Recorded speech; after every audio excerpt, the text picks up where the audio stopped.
Welcome to Lilith Astrology. In today's video, we are going to talk all about Taurus rising.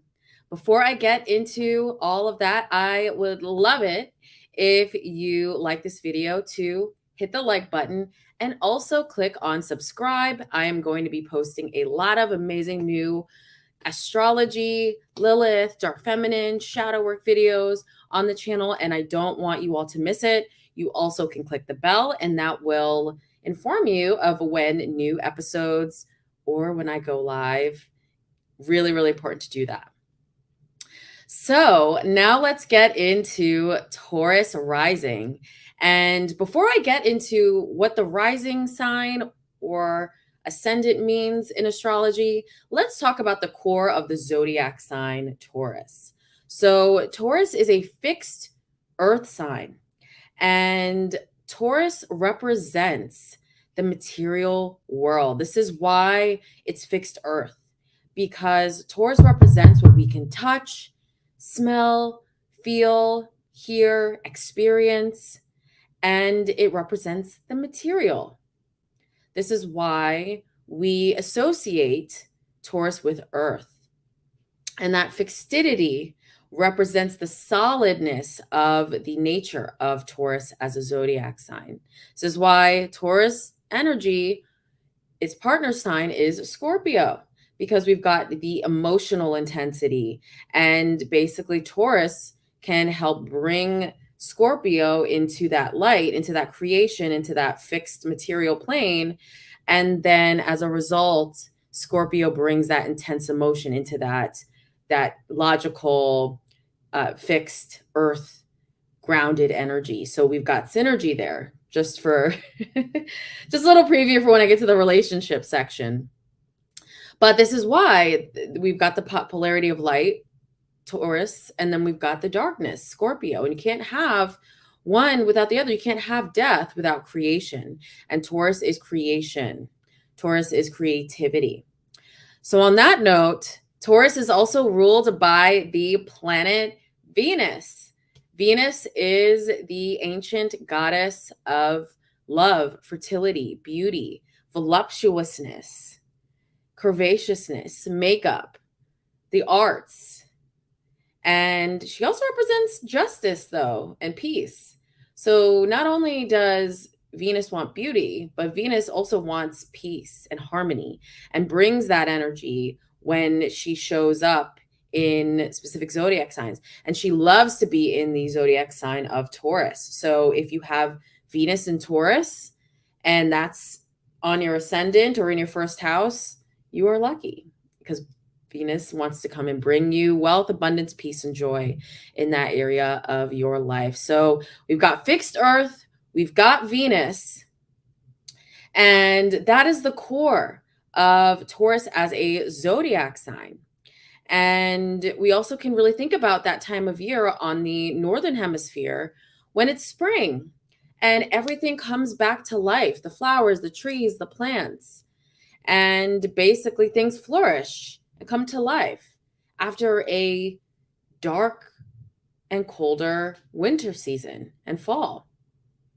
And so that is also representative of Taurus. That's why, like, literally every Taurus placement that I know, no, not every, I'm definitely exaggerating, but a lot of them, especially sun, rising, moon, they love plants, they love money, they love nice things, and in different variations. Some of them could be like the Earth Mother, and smokes weed and grows plants and loves like flowy, quiet luxury with like boho flair. And then there is the Taurus placement that is like luxury, like Chanel, Louis Vuitton, Dior, or even if they're not into like those types of designer names, it's like they always got their nails done, hair done, looking nice, smelling fresh. Like they love the sensual art. Some of them may work in beauty. So on that note, basically that is the essence of Taurus. So let's think about the rising sign. So now this is different than when you have Taurus sun or a Taurus moon. Taurus rising means that you have the zodiac sign Taurus on your ascendant and in your first house of self and your personality. So basically, this is your mask that you wear as you are moving about the world. So when people first meet you, or they're an acquaintance, or they don't truly know you yet, this is what they get. They get your rising sign. And when you have Taurus there, you show up with all of that energy that I just went over. That comes to the room, that comes to the forefront. So people see that sensual goddess, that person that loves to be well kept and more of a stable emotional demeanor. A lot of you really can focus on aesthetics, and that's something that's very important to you when you show up to a room. So and the reason why I keep bringing up the aesthetic part of it or the visual is because Venus is a big part of the story of the zodiac sign Taurus, and that is aesthetics is a big part of the zodiac sign Taurus. Also, luck with money can come about when you've got Taurus on your ascendant and in your first house, especially if there's Venus there, like I had said. And a lot of you can do things that are in more of the aesthetic fields or artistic or something where you're handling money, dealing with wealth, dealing with people's material wealth, something where you're working with the arts as well, or where people indulge nightlife, where people go to seek pleasures, to be in that material goodness. Like that's everything that Taurus is. So you may work in those fields as well. Food is another field that Taurus risings could work in as well. And that's something that you really love because that zodiac sign Taurus is really in your persona and personality. So let's talk about what the ascendant is, because I know I use those words interchangeably. And basically, the rising sign, we say that interchangeably with the ascendant. And so the ascendant is what sign was at the horizon in the east the moment you were born. I just set up a Taurus rising chart. This isn't for anyone specific, but this is going to really help you guys see the layout of the chart. And so I set this for earlier this year. And basically, this is the ascendant for this chart specifically, but it varies.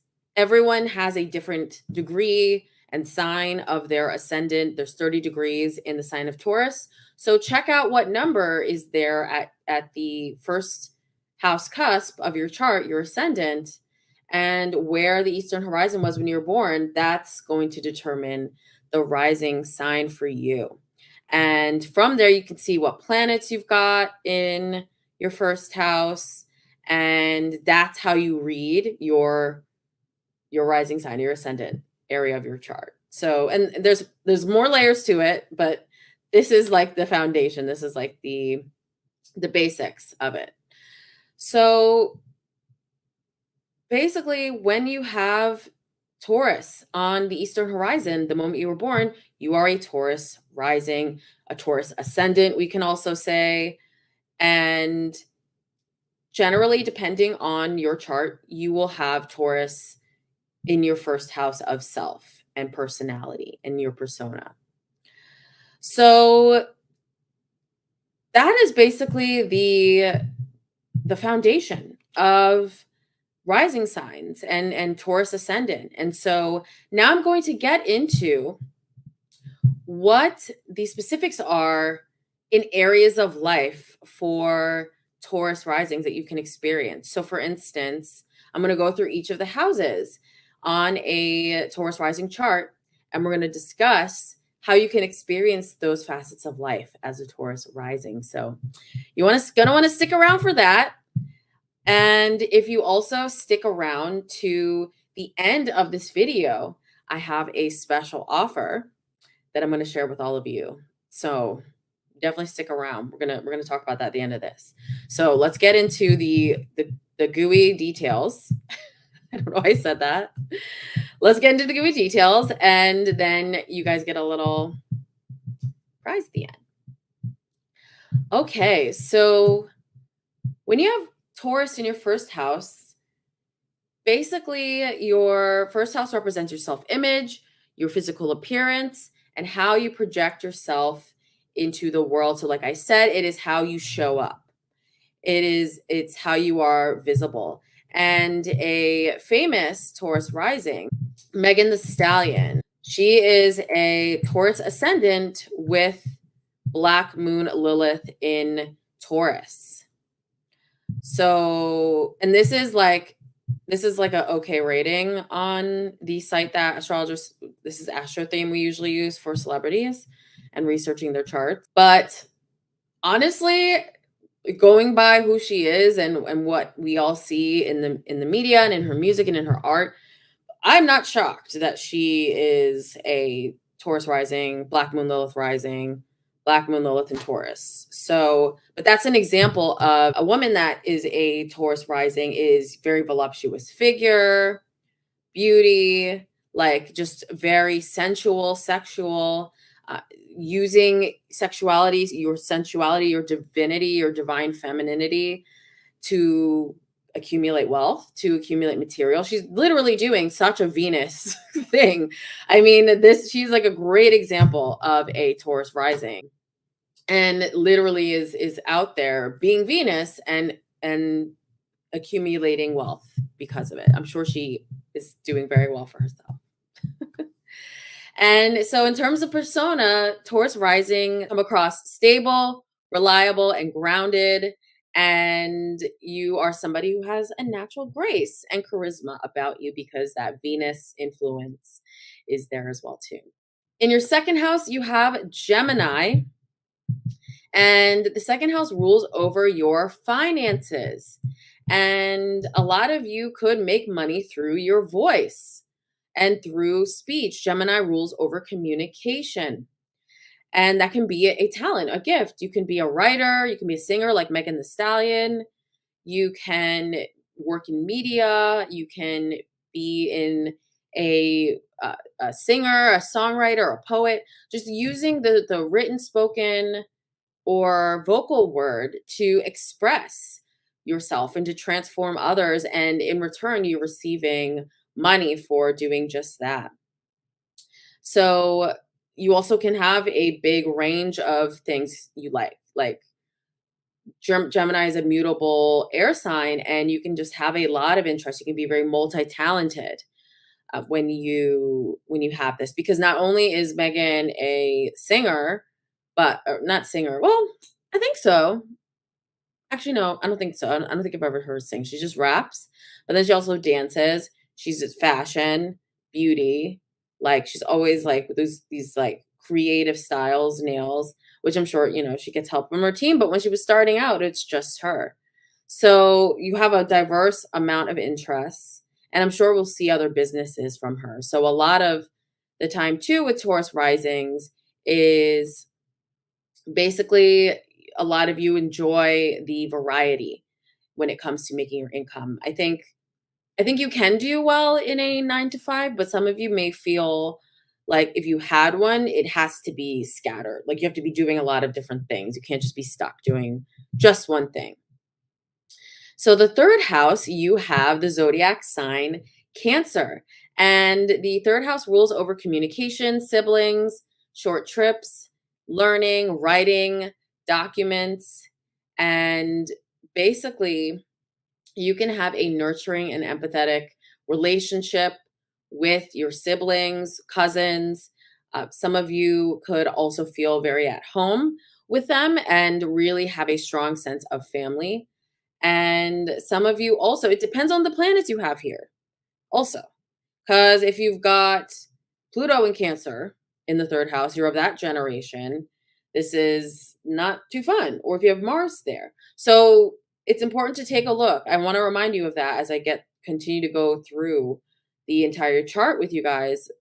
Remember that it depends on the planets. So that's the added layer of interpretation that is offered. And of course, also booking reading with me is super important if you have not yet and you have your birth time, because I can go in depth with you as to what shadows could be in these specific areas of life. If you're noticing something as I'm doing this, like if you're Taurus rising, like This is resonating.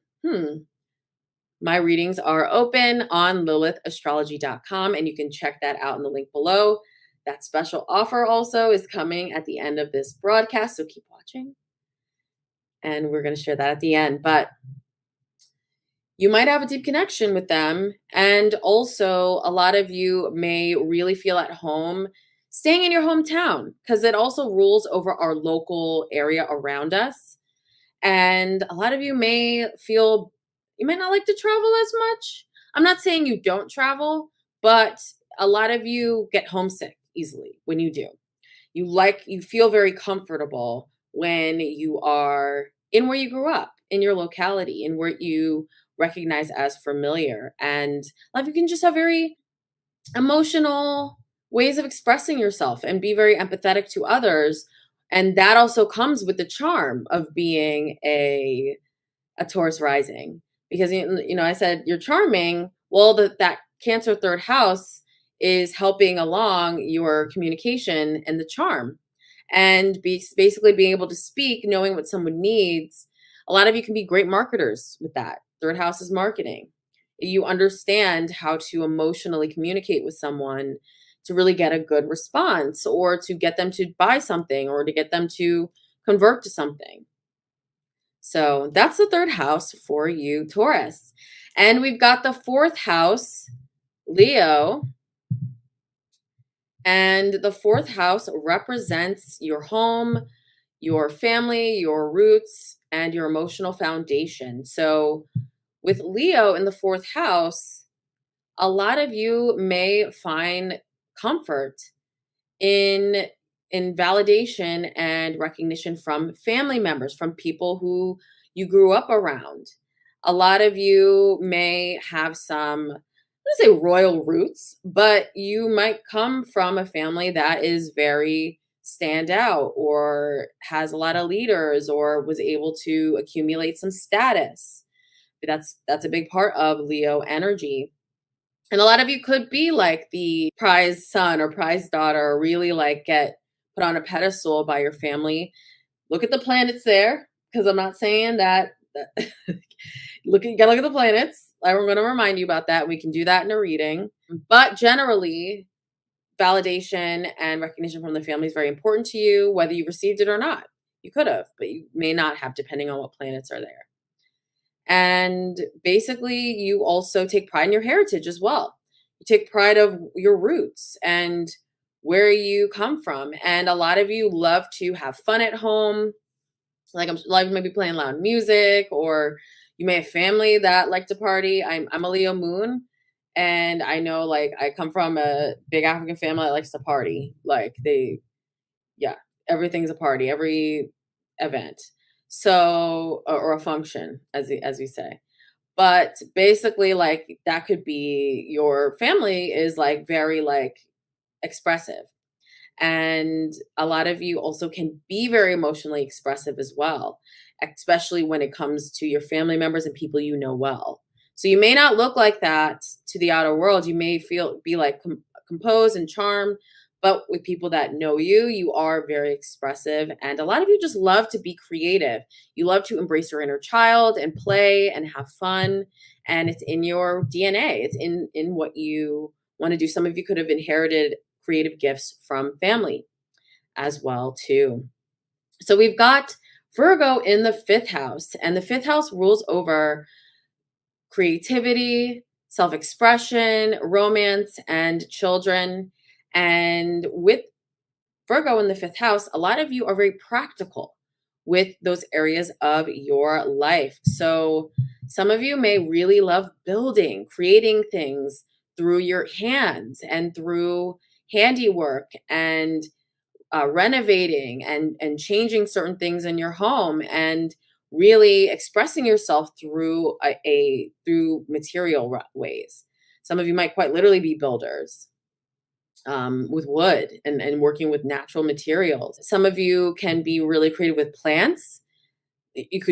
Florists could be a great, an amazing way that this expresses itself. Having Taurus placements, working with the plant world can be a manifestation of this. And a lot of you may be very practical in raising children. This is also representative of children in your chart. So a lot of you really instill good work values and making sure children receive what they need and are taken care of, and health. And a lot of you are very practical with the way that you handle your children as well. Some of your children may work with you. That happens sometimes, or they may end up apprenticing, being a part of your creative life, your work life. They may love what you do. A little nepo baby, maybe, depending on the person watching.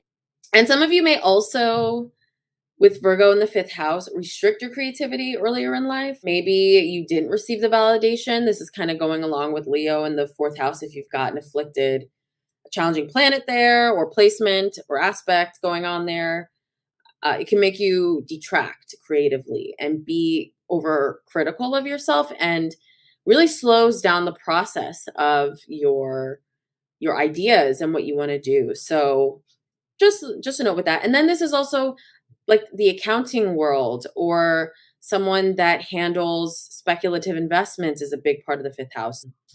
Stock market, investing in things that are like, we don't know what it's going to turn out to be, but I'm going on faith. So that's speculative investments. That's in Virgo. So some of you may handle those things. That's another big part of Taurus rising. Handle those things for work, for other people, or are very practical when it comes to building it. Because a lot of you really want stable money. You want stable foundation. A lot like Taurus risings don't like flippity floppity when it comes to their stability and money and feeling like they're safe, financially. So they will stop at nothing to obtain that. And Virgo is very practical when it comes to investments. So now let's move to the 6th house. We've got Libra. So the 6th house represents your work, daily routine, health, and service to others. So with Libra in the 6th house, you have a harmonious and balanced approach to your work and health. And a lot of you may really want beauty in your work life. This is also going back to people tend to pick Venusian, so work centered around the arts or creativity or beauty or fashion or aesthetics, because they need it around them during their workday and during their routine. So they surround themselves with it. You can also really want to be in a town or where you live that's very beautiful or aesthetically pleasing or makes you feel good. And you also may really want to be harmonious with your colleagues and coworkers. Some of you may make a lot of friends, or that can just kind of happen with you in the workplace. You befriend the people that are around you, and not everyone, but you find some select friends that can end up being actual friends for life and not just work friends. And some of you also, this is a really interesting nuance. Some of you may like group fitness a lot. Like I think with Libra in the 6th house, and this can go for if you have Taurus or Libra placement. I have a Libra placement. These are Venus ruled zodiac signs. I love group classes because it really motivates me, and I think a lot of Taurus risings with Libra in the 6th house, it can help motivate you, and that camaraderie, and it's just like you're working with other people. Libra energy loves that. That also could be a great way to approach your health. And a lot of you really want to, you need peace in your work life. Some of you may love to work alone or work alone artistically, because that is the best way for you to really express yourself. All right. So now let's move on to relationships, the 7th house. So this is Scorpio for you guys. And so this is why I said Scorpio is Taurus's partner sign, because they're right across the zodiac from each other. And what one has, they're polar opposites. What one has, the other doesn't have, and what one has, the other doesn't have or has. You know what I mean? And basically that just helps create a whole. And these two energies really can interplay cohesively with one another. And it's not to say that they don't have conflicts, because an opposition is also a hard aspect, but They work together synergistically in a yin-yang type of way. So with Scorpio here, the seventh house governs partnerships, marriage, and significant relationships. So a lot of you really want that deep transformative connection when you have Scorpio here. You are drawn to intense people because they may have the intensity that you don't have, unless you have Sun. If your Sun is in Scorpio in the seventh house, that's a different story, or Moon, or another planet. But generally, you really want that intensity because you don't have it. And you want people that are really going to broaden your emotional horizons. That's what Scorpio does, is transform through alchemy. And alchemy is managing your emotions and how you are transmuting them to the outer world and creating the reality around you. That's alchemy. And Scorpios are natural alchemists, and they come along and really bring that emotional growth out of you. And Taurus risings crave that. So you can find that you may want those type of people, or you end up with those type of people. The seventh house cusp, the descendant, is you see the pattern there? Ascendant, first house, descendant, seventh house. But basically, the seventh house is opposite to the first. And it can represent the marriage partner. So it doesn't, sometimes it quite literally is the sign that it is, like, where the person has placements, like Sun, Moon, Rising in Scorpio. They may have that. But also it describes their essence, who they are.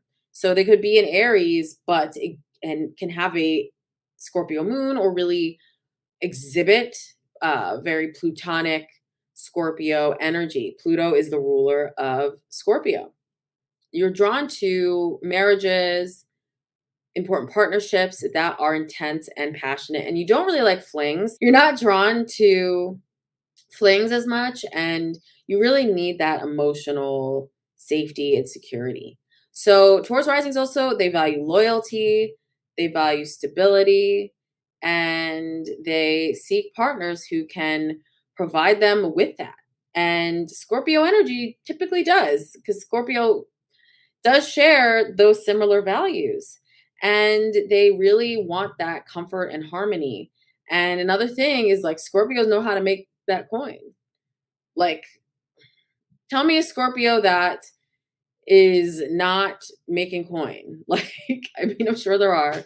But when you think of Scorpio, rules over business. Like, people think Capricorn's business. Like, Scorpio is business too, but in a different way.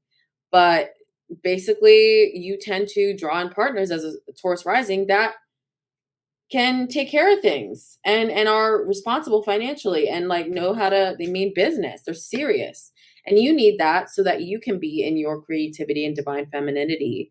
And this, regardless of gender, because there's male Taurus risings that exhibit those Venus qualities and need that stability from a partner. So the one thing that they should watch out for, though, because there's a little shadow here, because this is Scorpio, and Scorpio, there's always a shadow, is possessiveness and stubbornness in their relationships, because this can create challenges naturally with the partner in your life. So watching out for those couple of things, super important. All right, so in the eighth house, we have Sagittarius. And the eighth house represents transformation, shared resources, intimacy, and the occult, the unknown, the mystical. And a lot of you may really love those sides of life. Like, you might have an affinity for Edgar Allan Poe, or things that are occult, Aleister Crowley. Like, you really love learning about the occult. You love learning about the Egyptian Book of the Dead, or just really expanding your mind consciously through the esoteric arts. And some of you may also, you may even go into law. Some of you. This isn't everyone, but this is one way that a Taurus rising can manifest as well. Venus rules over Taurus. So Venus is the goddess of justice, equality, the law. And when you have Sagittarius in your eighth house, some of you may be really interested in learning about the law. Sagittarius energy represents learning about the law. So, and we've got Capricorn. When we get to the ninth house, that's another indicator of that as well, too, for me. But some of you may also handle things like inheritances. You could be an inheritance lawyer, quite literally, or you may deal with shared resources, and shared resources like a divorce attorney, or handling other people's shared resources. Like, basically, shared resources are when you're in a marriage or in a partnership and the money is shared, and you have more of a learning about that. So you share that with other people. And just belief systems, I think in general, may really it fascinate you. And a lot of you may really go through spiritual growth through a different religion. So maybe your parents were very religious Christian and you became an adult and felt that Buddhism represents what your beliefs are. And you learn so much about that and it's life transforming. So those kind of things can happen when you have Sag in the 8th house. So now let's get to the 9th house, Capricorn. And the 9th house rules over higher education, travel, spirituality, and philosophy. And with Capricorn in the 9th, you are very practical with travels, expanding your horizons. This kind of goes along with a lot of you love to be at home more, or you love to explore through learning at home. So I think it's not like you don't like to travel, but generally tourist places, you love it when you come home. You're like, I love to learn and I'm serious about it, but I like to also come home and restrict. Capricorn is a restrictive energy. It's Saturn. Well, it's ruled by Saturn.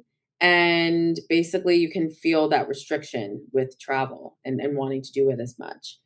And a lot of you just really important about higher education, expanding your mind.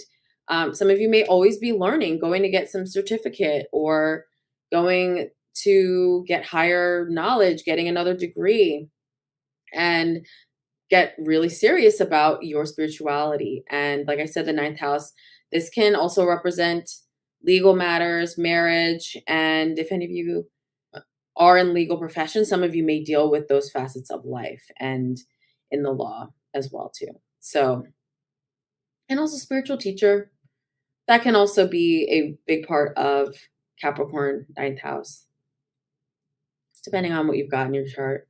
So now moving on to the 10th house, which is the career and is associated with the midheaven. Oh, this is the 10th house cusp.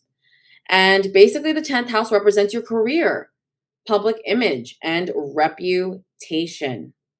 So this is how people view you and see you. And when you get to the pinnacle of this area of your life, so when you get to that job that you really want or you're really accomplished, this is what you can achieve. And basically, with Aquarius in the 10th house, you can really innovate the collective. Some of you may really take an innovative approach. This is also like entrepreneur, freelancer energy. This is like a lot of you guys have to work in a different type of work day. You don't want to sit at a desk 9 to 5. You've got to really be out there and experiencing things, really transforming people through your craft and what it is that you do. So a lot of you may be also known as quirky or different in your industry. Some of you may work in tech or with computers as well. And some of you may be seen as forward thinkers in your professions. That could involve technology, creativity, social change as well, social justice. Humanitarianism is a big part of having Aquarius in your 10th house. And I think also a lot of you may really accumulate money through thinking differently. It's so important for you all to think outside of the box, not to sound cliche, but that is going to really elevate your career. And even though it's very outside your nature as a Taurus rising to be yourself and to be in your true expression, that's Aquarius. it's the most fulfilling. And a lot of you are going through Uranus in Taurus right now. This is a big transit. I'm just feeling called to mention. And basically, Uranus is the ruler of Aquarius. And Uranus, it's been in your first house, and it has been really revolutionizing who you are as a person. So a lot of you are really going through a level up as a Taurus rising and stepping more into your true authentic self, and really removing ways in which you allowed others to impede upon your true self-expression and who you truly are. You're going to step into your own when it comes to your career. Especially now, Pluto is moving into Aquarius. At the end of the year, we're going back. So Pluto already popped in for a little bit, but now Pluto is really revving things up next year in your 10th house as well. And that's for the next 20 years. So that's why I mentioned it on this as well. This is a big transit for your career. And you're going to go through 20 years of career changes, upheaval, and you're really going to be embodying that revolutionary Aquarius energy that I'm mentioning. And you're going to like let go of the old, what do they say? Or what will they think? Or I need stability. Well, the universe is shaking you up now. And you're not going to look the same after the next 20 years, which no one does anyway, but I digress. So now let's get into the 11th house, and you've got Pisces here. And the 11th house governs our friendships, social networks, aspirations, and our community. This is the collective. This is how we communicate with the planet, with all of humanity. This is large groups. And basically with Pisces here, you really form emotional and deep connections with friends. So you're someone who you really take a detailed approach to getting to know your friends on an emotional level, instead of just being completely open with the large groups that you know. A lot of you really take your time and make sure that you know people. And some of you may really be drawn to humanitarianism, helping others. That's Pisces attributes. And they really have a desire to make an impact on others in society, to really help. So that goes along with Aquarius in your 10th house, that you also really want to serve the collective and help the collective in a major way. So now on to our 12th house, our last house. You have the zodiac sign of Aries. And the 12th house represents solitude. It's the other realm, the spiritual realm. It has to do with imprisonment. It's our shadow. It's things that are in our blinders. It can be the subconscious mind as well. And it's an intangible house. So people see it show up more mentally in their lives, or in their shadow work, right? In things that they're trying to alchemize and in order to free themselves. And with Aries here, a lot of you have trapped individuality. Aries rules over the individual. It is the leader. It is the take charge, the first sign of the zodiac. And when you have this in the 12th house, a lot of you can feel discomfort with taking the lead or leadership. And this is natural because you're a Venus ruled sign, like you thrive on collaboration and working with others and kind of letting others lead, or working together with people, but being out in the forefront yourself, doing it all. That can be quite scary to you. And that is a shadow. So having Aries there, that's something to take a look at. We've had Chiron there for a while now. And Chiron in Aries has been really testing the collective. I think since like 2018, don't quote me on that. That's when it switched from Pisces, 2018, 2019. We've had Chiron in Aries. And this has really been bringing up those wounds, especially if you are midlife, if you're mid 40s to early 50s, you're experiencing Chiron return. So it's bringing back a lot of that. And I'm not saying that, oh, you need to embody leadership energy, but that can be a fear for you. But it also can be a hidden strength. So it's what's hidden. So when you do tap into that, sometimes it ends up being your strength, even though you might feel discomfort. You really might also have more of an active mind than most. And some of you really appreciate some solitude. I think being solitude after spending time around a lot of people, especially also with Pisces in the 11th, you really need that time to recharge away from others and to meditate and to be alone and to really delve into that solitude. Solitude is something that you can appreciate as well. And hidden enemies is in the 12th house also. And sometimes some of you may feel like you can gain attacks from others in your life. Aries is a warrior sign and a sign of conflict. So some of you may find out later that someone was sabotaging you, doesn't like you. This could come out in the workplace sometimes. But some of you may feel like once in a while you can have these hidden enemies around you. And it's just important to be aware and to use your intuition when you are connecting with others. You are already an emotional connector and somebody who really needs to feel people out before letting them in.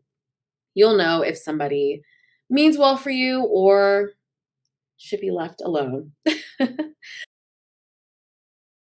And the special gift for you is down below in the show notes, in the description box. I am giving all of you $20 off your monthly. So if you want a monthly subscription or a yearly subscription of Black Moon Lilith Collective. And this is my Ultralux private platform that you can stream hundreds of hours of my detailed horoscopes, my astrology videos. We have workshops, programs. We have a human design workshop, tarot. We have meditations. I'm doing tons of horoscopes all the time. I do my full moon and new moon horoscopes for all 12 signs. You get all the full information there, and I'm launching so much more. It's going to be absolutely litty. Black Moon Lilith Collective. And you can join, if you join the monthly with that coupon, it's for $24 for the first month, and you can check it out. And basically that is available now. So you can redeem that coupon by heading to lilithastrology.com. And there you can click on, right on the top of the page, we have the advertisement for Black Moon Lilith Collective. You can click there and put the coupon Lilith Tribe 20 for $20 off. So that's either, again, your monthly or your yearly membership. And you can try the tribe for just $24 if you choose the monthly. Literally awesome. And if you like it, you can always get the yearly and switch over to that because it's a savings of 30%. So that is my little gift for you guys, $20 off. And you can also just click the links below because I am going to put links where if you click through, it puts the coupon in automatically. So then you can just log out and not have to enter in any codes or anything like that. So check out the description box below. And thank you so much for watching this video, and I will see you